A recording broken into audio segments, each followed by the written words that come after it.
What's the beliefs that have helped you to like really focus on getting better and better? Because a lot of people will have those self-sabotaging beliefs. I hate to say it, but I love to say it actually. I think one of the most powerful beliefs that I've had is that staying power will beat everyone else. Like I said, I've been publishing on YouTube since almost the beginning of the platform, and not because it was cool.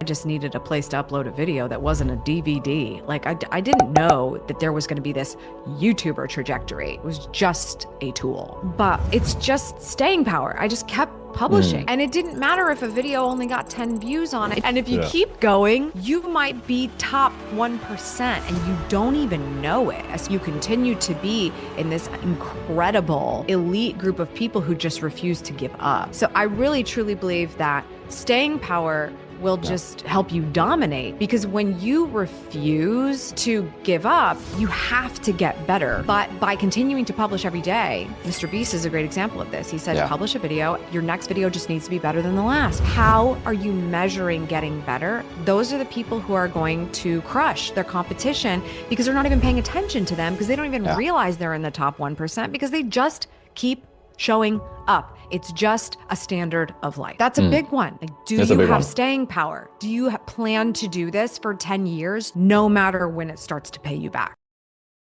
Today, I'm joined by Amy Landino, bestselling author, keynote speaker, and creator known for helping people design their day and build powerful personal brands through video and productivity. So then, before we dive in, I want you to share, because you share a lot online, like personal brands. That's part of it, is sharing everything.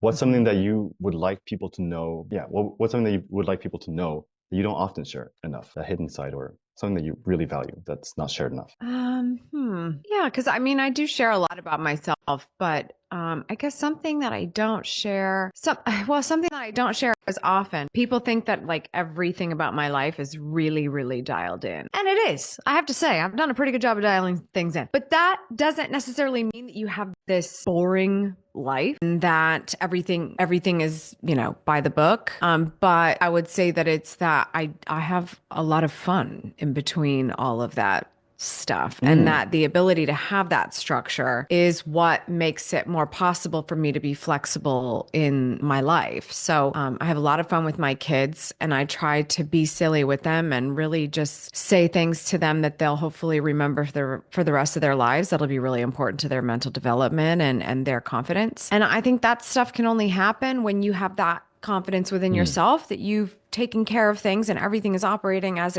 best it could, so you don't feel like you're flying by the seat of your pants all the time. Especially when you're trying to run multiple businesses and have kids at the same time. Oh my gosh, yeah, absolutely. What made you value spending time with your kids so much? They exist. I made them. They came out of my body. Like, they are God's gift. When people say, oh, it's different when it's your kids, like, I always thought that was a crock. I'm like, there's no way. Kids are kids. It's totally untrue. And I should have known this. My first child was Lucy. It was a beagle that I had, a beagle puppy. I got her when I was 18. She lived to 16 and a half. She got through a little bit of COVID, and then she actually lived more than 10 years of her life blind. And I was her seeing eye person. And it was like, Lucy was my everything. She's literally the reason I wanted to work for myself, because I wanted to just stay home with her. So before there was this whole, like, I want to work from home sort of like wave, and also before people knew YouTube was a career and all these things, I was like, I just want to stay home with my dog because she is so messed up. Like, I need to help her. Damn. So that was one of my like really early motivations to figure it out. I should have known with her, because I used to say to people, like, I'm not a dog person. I'm a Lucy person. I'm maybe a beagle person, but really I'm just a Lucy person. And that's what it really means when you say, when it's your kids, it's different. The tantrums are different. Do they get frustrating? Of course, but it's different because you feel so invested in this person's life. You just take everything completely differently than if you were to see some other kid in the grocery store throwing a fit. It's just not going to land the same way. If you've had the experience, you have more empathy, but that kid individually is still not going to resonate with you in the same way. So why do I want to spend time with them? Because I know that they are learning from me. They are learning from their dad. They're learning from their grandparents, and they're learning from their teachers. But we can't just put the responsibility of teaching our kids on one person who happens to hold that title, because we as parents have the heaviest hand in teaching. So spending time with them and not just because I feel obligated to it, but spending time with them and making them feel like, yeah, we're going to have some structure. We're going to dial some things in like bedtime, but you don't have to be afraid of your parents either. We can have fun. You can come to me. You can talk to me. You can say that to a teenager. But if they haven't felt that in the come up, I guess I only have two kids, 2 and under. But in the come up, they learn if they can come to you. And that's the bottom line. So that's why I want to spend time with my kids. I really 100%. hope for that day that they feel like they can come to me no matter what happened. Amazing. Did you have that as a kid for yourself? Yeah, I did. I think it was moving parts with my family. Just like every other family is a little bit complicated. My mom got remarried, so my sister and I had a different dad than my younger brothers have. But that dad also adopted me, and I took his last name when I was 12. So I always like to tell people the fun fact about me is I've had 3 last names, but I've only been married once and I still am. Yeah. And so it's just this like really special thing about me that I had someone come into my life like that who I was not his child and say, I want to be there for you in that way. So that's a really special thing. And then of course the continuity of that relationship with my mother, who's had the biggest effect on me, the person that's inspired me to be self-developmental, the person who introduced me to Oprah and Tony Robbins and all these things. And so that is a huge element of who I've become as a human. Did she introduce all of that young? What's that? Did she introduce a lot of that young to you? She didn't really introduce, just like I said, you learn from your parents. She introduced it to herself. And so I think it's important to note that because it's not like she was like, go read this book. This is the kids' version of Tony Robbins' book, or you should watch Oprah with me. It wasn't like that. It was like, this was what she was choosing to consume. And as a child, you see what your parents are doing and what they choose to consume. And you go, maybe I'll choose to consume that too. I question every time my kid wants to pick up a spray bottle. This morning, again, with the spray bottle to clean something. Yesterday, she wrote on the wall. And my husband was like, oh no. And he went and found, one of those magic erasers, and he takes the magic eraser to the wall. And she was so excited. Like, please let me clean my own mess. Please, please. She gets so excited. And she saw that it actually worked. And she was taking this, or I don't know if you're familiar with magic eraser. It will take the paint off. It is so effective. And so she's just going and going and going. And sometimes I'm like, why is she learning to clean? like I want her to be a clean person. I want her to be tidy, but I don't want her to be so obsessed with cleaning that we don't learn more important skills. I read into everything because I know what I picked up from my mom growing up, because she was that one strong present force the entirety of my life, or still is, I should say. Still is. She's still here. So that, I mean, you pay attention to that stuff now that you're a parent and you go, okay, what do I want to be different? But also, what am I doing that she's seeing? Because she's copying it immediately. 100%. People you surround yourself with, for kids, it's the parents shape everything. Absolutely. So whoever you allow to impact you as the parent, that's going to spill over to them. 100%. Is your husband similar to you? It sounds like you are having a very influential force. I think we have a lot of the same values, but opposites attract. My husband's very different from me in a lot of ways. We came into contact with each other and got to know each other because we were like-minded in the industry. We were both working in video content marketing 10 years ago, and that's how we met each other. But in a lot of ways, we are different. But even when you kind of have those moments where you have to go like, quick sidebar, earmuffs, kids, because we need to get aligned on this issue so that we know how to talk to you. Because even though we have those same values, we have to check back in with them because we still will do things differently. He's going to reprimand in a different way than I would reprimand. So you kind of have to like find that realignment of like, okay, where do we agree here? Let's get there together so that then we can talk about what are the actual best steps to take to implement this in real life, because that's what she sees. Yeah. I'm talking about she, because I'm talking about my almost 3-year-old. My 10-month-old's not picking this stuff up yet. No. That's too funny. So then pivoting a bit to talk about business and personal branding side, you talk a lot about productivity, life management. So basically you've been dialing in for a long time, like systematizing life and structuring it so you can actually be very clear about who you are and how you want to live. Did you start with that topic, or how did your brand evolved? No, it's a great question because it certainly didn't. And I love the way you put it, that I've just been so systematized all my days. And I haven't. When you first start, like I said, I wanted to stay home with my dog and work from home. I love it. You have to find the things that keep you locked in on the task so that you can make the biggest difference every day. So that's resulted in learning about, the power of systems and where they apply in your life. They can apply in many more places than just having a great, effective business versus, just like I've got systems in every way is essentially my point. But it's just from time passing. And I've noticed a lot, especially as I coach entrepreneurs, the need to keep things interesting all the time and the misplacement of that energy. And it's the things that you have to do that keep the business afloat that really you need those systems in place.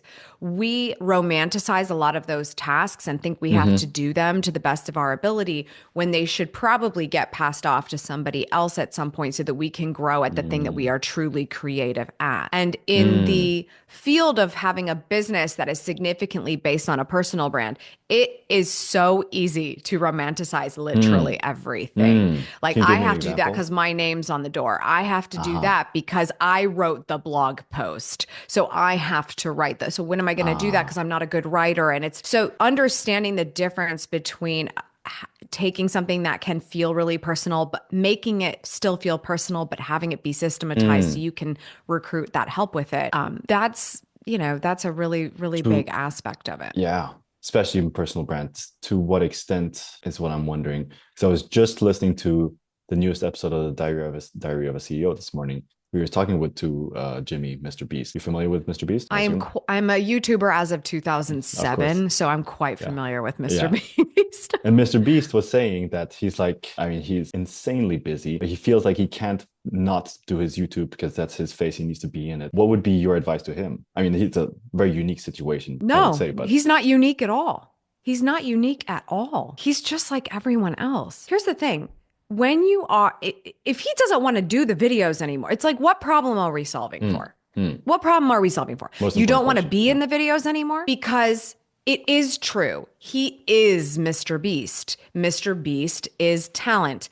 Talent is in the content. So if the problem is I don't want to be in the content anymore, then it becomes an equation of how do you change the brand so that it doesn't include him on camera anymore. But more likely, that's his favorite part. And there's a whole lot of other details that don't work for him and his lifestyle and where he wants to be in his life anymore. He needs to level up his pay grade, which Mr. Beast really has no problem doing. He's great at the cash flow aspect of it, but he's also very, very good at the reinvestment of that cash flow. He has built the team. He reinvests the money into the content so the content gets better. You have other people in the videos too that make it even better, participants of his activities and all of these things.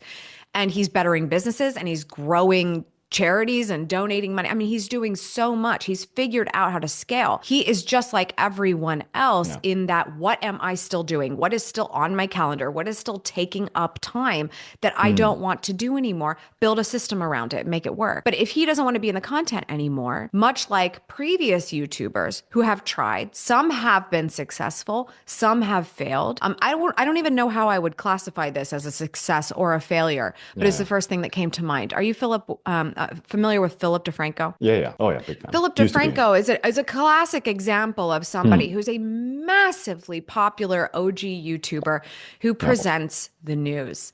But when he wanted to diversify things, there was a time where there was, money moving around to kind of incentivize creators to do different things. He invented SourceFed, and SourceFed was a channel, and that channel started out heavily with a Philip DeFranco presence. But the goal was not for him to have another channel to report to. The goal was not for him to have many, many, many more videos to create, because they were creating, I think, daily content as well. What he did was recruit other talent to step in, and he would be with them on camera. And then eventually it would just be them on camera. And Philip DeFranco went back to his show, and he was monetizing this craft or this platform without having to be in it. So you have to figure out, SourceFed is no longer, so I'm not sure if that's a great case study or not, but that was what he did. He built the system. I can continue to make bigger, thriving, different YouTube channels, but not have to carry them on my back with my face if I understand the human nature of the audience loving me and wanting to support me and helping them to learn about these other fabulous people who are talented that can do this with us. And Yeah. now they get lots more videos to watch, not just mine on my main channel. Hmm. So if Mr. Beast is saying, Mr. Beast is an organization, that's what I say to my team every Yeah, day. yeah. If I say to my team, you guys, it's going to get weird sometimes. It's going to feel so personal. You're going to be picking my seat on a plane. That's very personal to me. But in the business, we work together to serve our community, our audience, our clientele. And so we are all Amy Landino in this company. You showing up to do your best work in this I position like is that. what makes the experience for the community. If I don't instill that confidence in them and I'm resting all of that on me, you get a ton of upward delegation. They're going to come to me nonstop with all of their questions and how to answer them because they think the one Amy has to answer them. No, I hired you because you're excellent at what you do. I'm going to tell you what the culture of the company is. I'm going to train you how I would like to see things going, but then you're going to be able to make your best assessment of how that gets carried forward. And anyone can do that. Whether it's, I don't want to be on my YouTube channel someday. So how do we start to structure that and introduce the audience to new personalities or new ways of doing things or whatever the case may be? Golden nugget. That's very beautiful and very timely. As in my business with my partner, she's been wanting to be less and less the face of the brand or transition a little bit as well. So it's very timely in terms of like either bringing in more people, which is what we're doing for the YouTube channel too, and introducing others. What's the you're still doing YouTube? I was seeing posting still multiple times per week. Correct. Are you enjoying it? Have you ever felt that like resistance? Oh my gosh, all the time. I mean, like creativity has resistance constant. And this, I think that the biggest part about it has been being a YouTuber in 2000, let's call it 2010. It was very sexy. It was very fun. It was easy breezy. If you just turn the camera on and talk, you were Easy winning. breezy. We don't live in that world anymore. We just No. don't. I mean, you can, but and you should. To be fair, that's a good tactic. If you are brand new, just get on camera and talk because it's going to take time to get familiar with the idea of looking at the lens of a camera as if it is a person. I have this person named in my head. I see her. I understand what she's dealing with. No matter if I'm talking to you, Oscar, or I'm talking to somebody else, it's usually Charlotte. I know what's up with Charlotte. We've been friends since then, and we've been in the come up together. We've learned together. We've grown together, and that's who I talk to when I look at the camera. So I think some element of it, you have to have that practice of speaking to camera and speaking to a person, one person, to get better at communicating. But in terms of actual best video delivery on the platform today, it's very dialed in. There is a system and there is a very high expectation of the audience to ensure that their time is going to be spent the way they want to spend it while also being pleasantly surprised. So it's a little bit less easy breezy as it used to be. But when you find the pocket, and I believe that there was some years of struggle over time, but not just struggle of getting started, like struggle of, wow, we had a really great trajectory and then we've plateaued. What has happened? And navigating that. But once you find the pocket and you understand how it works and then where you can have a lot more creative flow, it's a lot of fun. So no, I am in a really good place with YouTube right now. I love the platform and I always have. That's awesome. I don't think I've ever really taken a break. I think maybe once or twice I've had a month off because it was just logistically not going to happen with me having self-care time. But for the most part, been pretty consistent. Yeah, no, it's an awesome platform as well. Once you're building community as well, and the people that connect with you. Definitely. And what was that question? I totally forgot. Sorry, I took Oh you down no, no, it's all good. Oh yeah, that was no, it's gone. Whatever. Happens. Take a breath. You were asking me about YouTube. Yeah, I probably just took you down a different rabbit hole. No, it's okay. So I was thinking about balance, but am I still liking YouTube? You were asking the balance of Yeah. that. Like, Because yeah, I mean, but you have to look at YouTube as that's what Mr. Beast was saying, that like a lot of people, they'll burn out. And there was the question of like catering to what audience wants versus what you want, and then figuring that out as well. 'Cause you said you've have been to changing. respect both. Listen, there are two people in this relationship. Like I said, there's two people in this relationship. The first person is the creator because you are the person that is taking the ideas and packaging them up. But you have to give the package to someone. And that's who the viewer is. That's why I say you speak to one person when you look at the lens of a camera, because you can have a conversation with somebody. Oscar, you're having a conversation with me. It's easy for you to come up with what to talk about because of what you have learned about me or what you have learned about the context of the conversation. Even if you weren't interviewing me, if we were just having a conversation on the street, you have a conversation, you learn, you continue to go down that road. So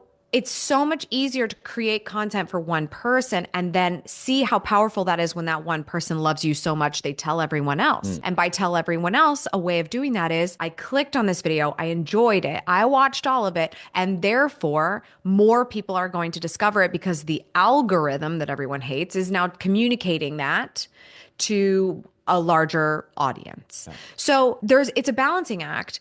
At the end of the day, people are getting burnt out because they don't understand the number one rule of personal branding. And I'm going to tell you what that is. People care about who you are, but they don't care about you. That's the number one rule of personal branding. The difference is that when, you introduced me earlier, you said a few things about me. And the reason you did that, best-selling author, business coach, personal brand expert, blah, blah, blah, productivity connoisseur, all these things help someone else to understand how I can bring value to them. So when you get caught up too much about yourself, you're not thinking in those terms. You're not thinking in terms of how is what I'm doing going to be valuable to someone else? It doesn't mean that your day-to-day lifestyle vlog on YouTube isn't going to be valuable. There's people who are massively successful at that. There are other people who try and they can't make it work because they've dialed in a different delivery and the audience isn't taking to it. Your life can be valuable to people watching it, but why? And knowing that is important, because if you make it too much about yourself, then you're going to be like, I'm going to the dentist today. And it's just like, wait, I was following a lifestyle vlog of somebody who does like interior design inspiration.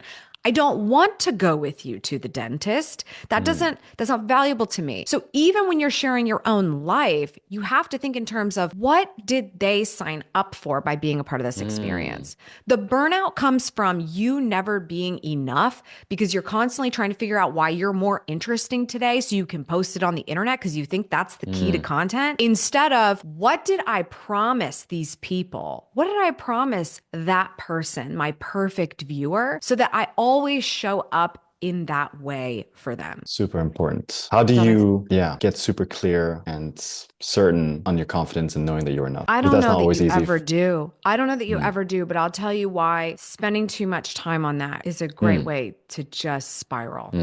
You could always come up with reasons why you're never enough. They're everywhere. You might turn around and be like, I'm never enough because look, there's dishes in the sink. So now I'm going to go handle that because wow, I must be a waste of life that I haven't done the dishes yet. And now you're doing this $2 task instead of doing something more valuable, right? So the question is, how do you rectify never being enough? Talk to other people. We don't talk to people. Actually, we talk at people. As soon as somebody especially if you're introverted, it's really easy to do this. Somebody strikes up a conversation. You're like, what can I say about myself to make it seem like I'm super engaged in this conversation? I don't want them to think I'm ignoring them. So let me just tell them that I'm not having a great start to the day. It's not, and you just go so deep within yourself. When speaking with somebody, imagine if you took the pressure off yourself and just started asking them about them. You'll be the most interesting person in the room. All of a sudden, oh, cool. I love that sweater. Where did you get it? That's nice. Oh my gosh. That's so funny you asked that. I bought it when I took a trip to South Africa. It's actually one of my favorite sweaters I have. That's so interesting. You bought a sweater in South Africa? What was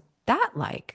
And so talking to somebody about what's going on with them is actually so simple, and you have no idea what doors it's going to open. Now imagine if this person says to me, oh, you like my sweater? This is my business, actually. I started a merchandise company. No kidding. That's so cool. I am a business coach, but I've never worked with somebody that has their own sweater line before. That's amazing.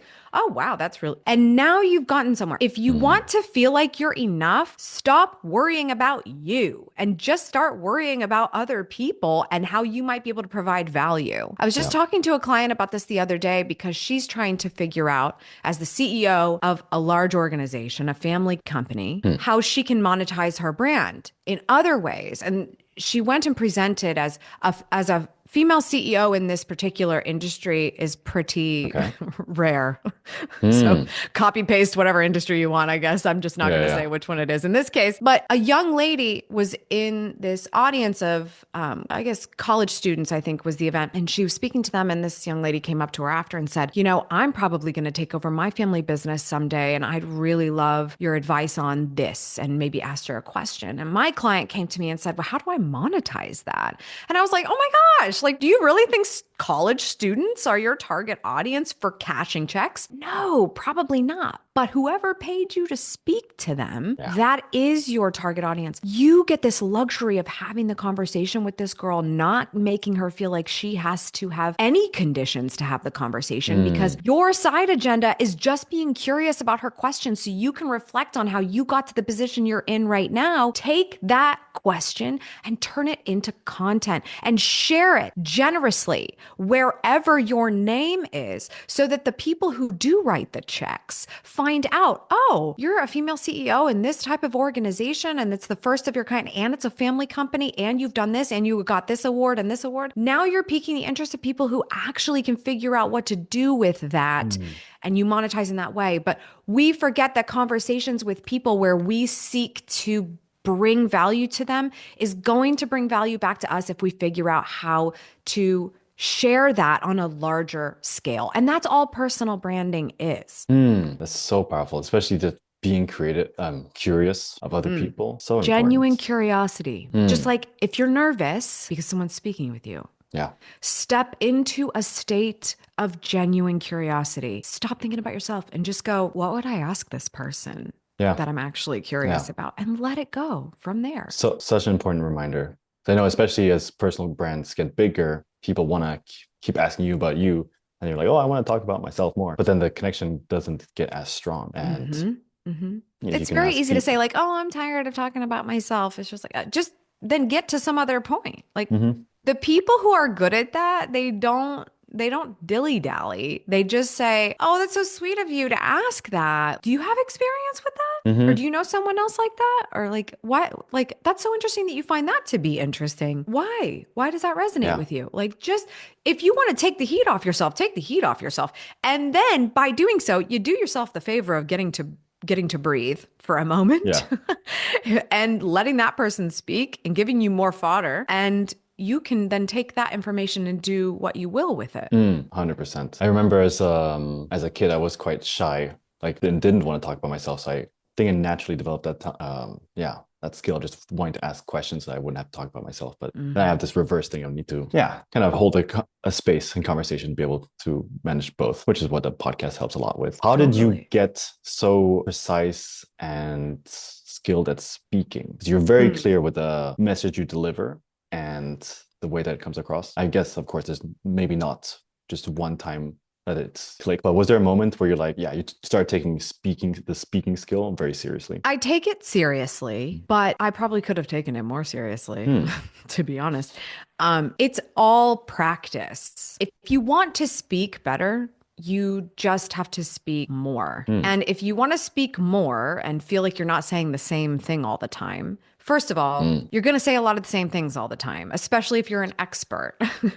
Yeah. I remember a lot of people used to say that in my comments, like, you talk about the same thing all the time. This is not interesting. Do you want me to start making stuff up, or do you want me to be the expert that I am? The way you make things more interesting is by learning all of the different questions and comments and contexts that you can then apply your expertise to help people see the vision more. So I think practice is first. I have almost 1,500 videos on my YouTube channel. Yeah. I've been doing this for a long time. That's the channel I'm on right now. I've actually had multiple channels. This one only goes back to 2011. So you get better every time you publish, and that helps you with speaking. But genuine curiosity plays a huge role in it, because you can't can't just drone on and on and on and on and on and expect to get better. You have to get feedback. Like, oh, well, that's Yeah. interesting you put that way, but I don't feel like it applies to me because of this. As a creator, if you can take that information and not take it Mm. personally, it is the most valuable thing in the world because you just expanded your mastery by taking that factor in and getting better at it. You know, if you were to ask me, I would say I'm actually a pretty mediocre speaker because I go back and listen to myself all the time. And I'm like, Damn. girl, reel in your ADHD because it's here, it's here, it's here, it's here, it's here. I go all over the place, but it's also something I don't worry about too much because as long as I feel like I am resonating with people Mm. and I continue to get better every time I publish, then I'm really inspired when I speak. And I Mm. like that. That makes my job fun. I don't want to be a perfect robot. My YouTube videos, here's the thing to do a callback to earlier. Yeah. Fun, easy breezy is what I called it before because you just got on camera and you just start talking. I gave myself some bullet points, but I just start talking. Now, the beginnings of my videos are scripted. They follow a blueprint for at least the first 30 seconds. Mm-hmm. Well, let's say 10 to 30 seconds. It depends on the scenario. But that gives me the ability to kind of free flow a little bit after that, which is important because people who hire me need to make sure that I know what I'm talking about, not that I'm just reading from a script all the time. You don't want to coach with me and find out that I'm getting all my information from a script every time you ask me a question. So I have to be able to have a fluid conversation. You only get better at that with talking to people, and you get better at projecting it with your brand by getting your reps in and pressing publish. Yeah. The reps are so important. That's what Dan Martell was talking about yesterday. Did you attend the coaching call? Yes. Yes, I was able to attend the beginning of it. Yeah. Yeah, so good. To create those beliefs, just repetition and teaching it like you're doing, which is also super powerful. It's amazing how many people will not start because they think they don't know enough, but actually learning something means implementation. And part of implementation is teaching. And so many people miss that. They're like, oh, I'm a genius. I'm a genius. It's all right here. I'm going to tell you about that study. I'm going to pull it up right now. I'm going to tell you about it. And everybody thinks that this is there. It's not up here because you're not implementing it. You're quoting an article and you're calling it your knowledge. That's just what that says. That is not your experience. That is not you doing anything. That is you reading something. And overconsumption will keep you right where you are, but consuming and then activating around it is a completely different story. So important. What's the beliefs that have helped you to like really focus on getting better and better? What's the story you're telling yourself for that's gotten you to build this brand? Because a lot of people will have those self-sabotaging beliefs, right? Be like, oh, is this good enough? Can I hit publish? Is it worth continuing? What's this? Probably other that beliefs? I hate to say it, but I love to say it actually. I think one of the most powerful beliefs that I've had is that staying power will beat everyone else. Like I said, I've been publishing on YouTube since almost the beginning of the platform, and not because it was cool. At the time, I just needed a place to upload a video that wasn't a DVD. Like I didn't know that there was going to be this YouTuber trajectory. It was just a tool, but it's just staying power. I just kept publishing, and it didn't matter if a video only got 10 views on it after I used to get hundreds of thousands. That's not a true assessment, but still, it didn't matter because the rep still had to get in. And the majority of people don't make it. I think podcasters don't make it to episode 7. 7? You couldn't get past 7? When that is the bar for what is low, you as a podcaster know that you just have to publish a few more than that and you're not the bottom. And if you keep going, you might be top 1% and you don't even know it, especially since everyone's starting a podcast left and right. You continue to be in this incredible elite group of people who just refuse to give up. So I really truly believe that staying power will just help you dominate, because when you refuse to give up, you have to get better. You could get better faster by including an other array of skills and coaches and getting better moves. But by continuing to publish every day, Mr. Beast is a great example of this. He said, publish a video. Your next video just needs to be better than the last. That's it. Your next tweet needs to be better than the last. Your last email, make this one better. How are you measuring getting better? Those are the people who are going to crush their competition because they're not even paying attention to them, because they don't even realize they're in the top 1% because they just keep showing up. It's just a standard of life. So I really think that's been a core belief of mine that I have said a few times, but you asked it in a way that made me realize, wow, yeah, that's a big one. Like, do That's a you big have one. staying power? Do you plan to do this for 10 years, no matter when it starts to pay you back? Yeah, massive. What's the, you've coached a lot of people now, but lots of people to grow big personal brands. What's the main reason people quit? Is it that, like, yeah, It's not staying power? overconsumption. It's overconsumption. I really believe. I think they have staying power. And they're like, okay, I've got all the information I need now. So I'm going to quit and reassess because now I know what it really entails. There's a difference between having all the information and actually doing something about it. We love these things because we have all the Yeah. information all the time. Congratulations, us. That is now, unless someone doesn't have a phone because they are less privileged than you, this is the low bar. Congratulations, you have access to information. We all do. So I think that's what happens. People think, I just need to get this person's information to do it their way and have that cool. But then when they realize what it takes and that it's not just getting the information, but it's activating it and finding a system to do it so it's consistently happening, and you not being the person that has to do it all the time means actually growing, and then you're being held accountable to Yeah. potentially grow a team of people that makes it happen.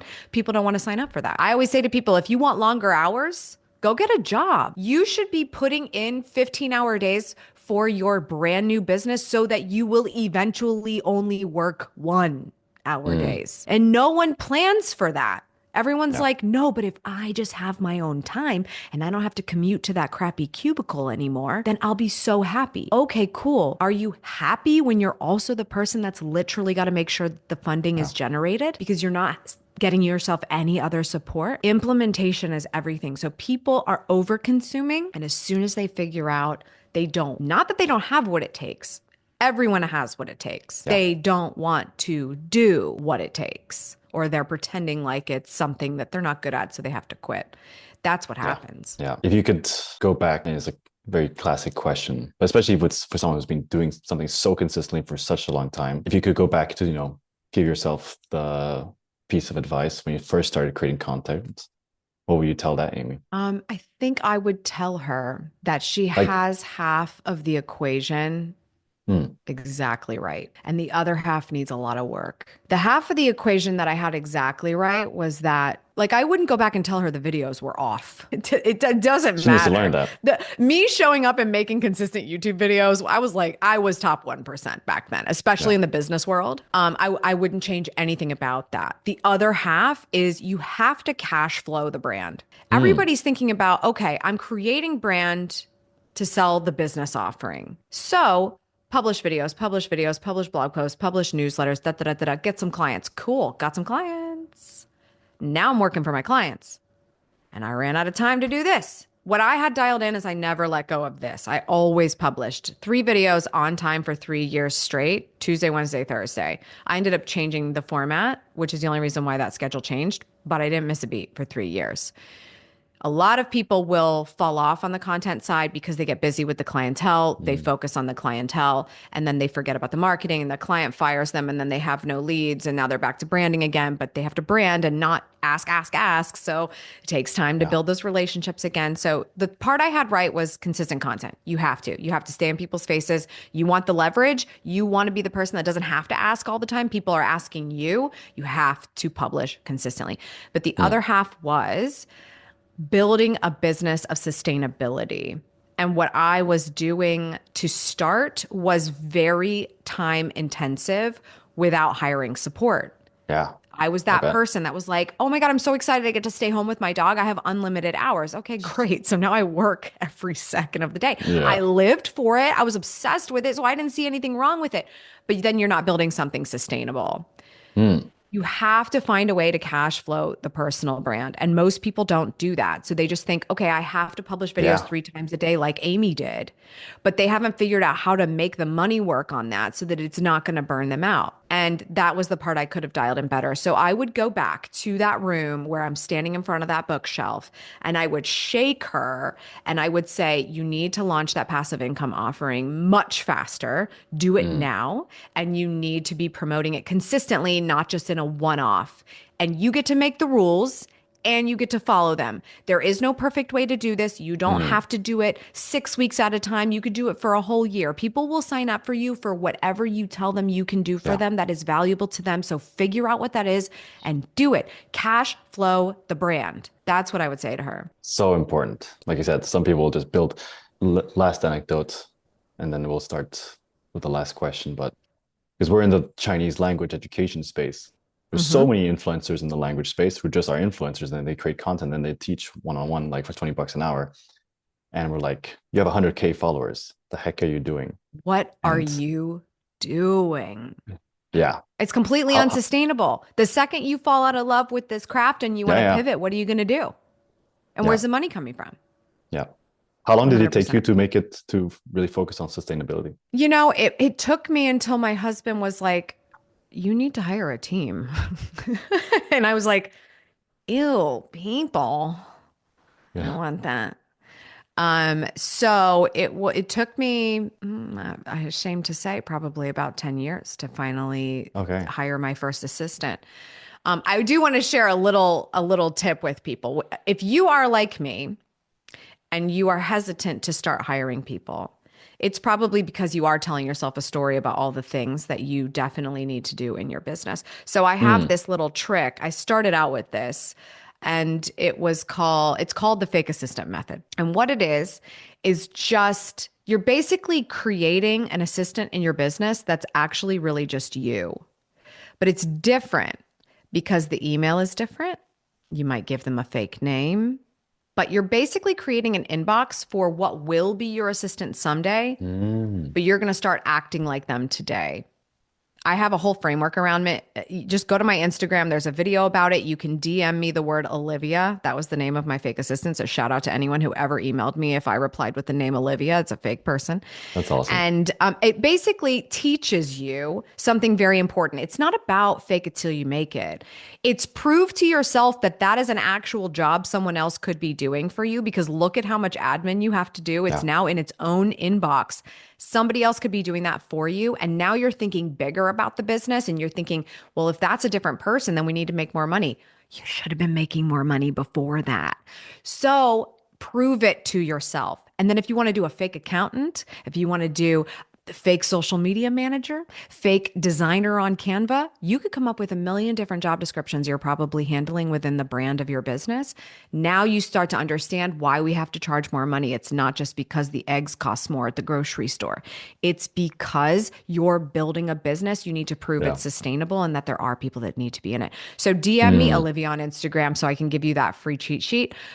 But that's a huge thing because when I saw all of these scheduling emails just to set up this podcast, probably I'm going to yeah. guess it was, depending on the efficiencies you have in my business and or you have in your business and mine, you've got 8 to 10 emails just to pick a date At on the least. calendar just to get us here. Imagine how many times you want to be on a podcast that you got to do that. Someone can do it for you. And you can enlist Calendly and all these fun things. But you have to see it with your own eyes first. And that's what took me the longest. Oscar was just, no, no, yeah, no. I need Like, someone wow. to do these things I don't enjoy because I'm getting burnt out on the things I don't enjoy.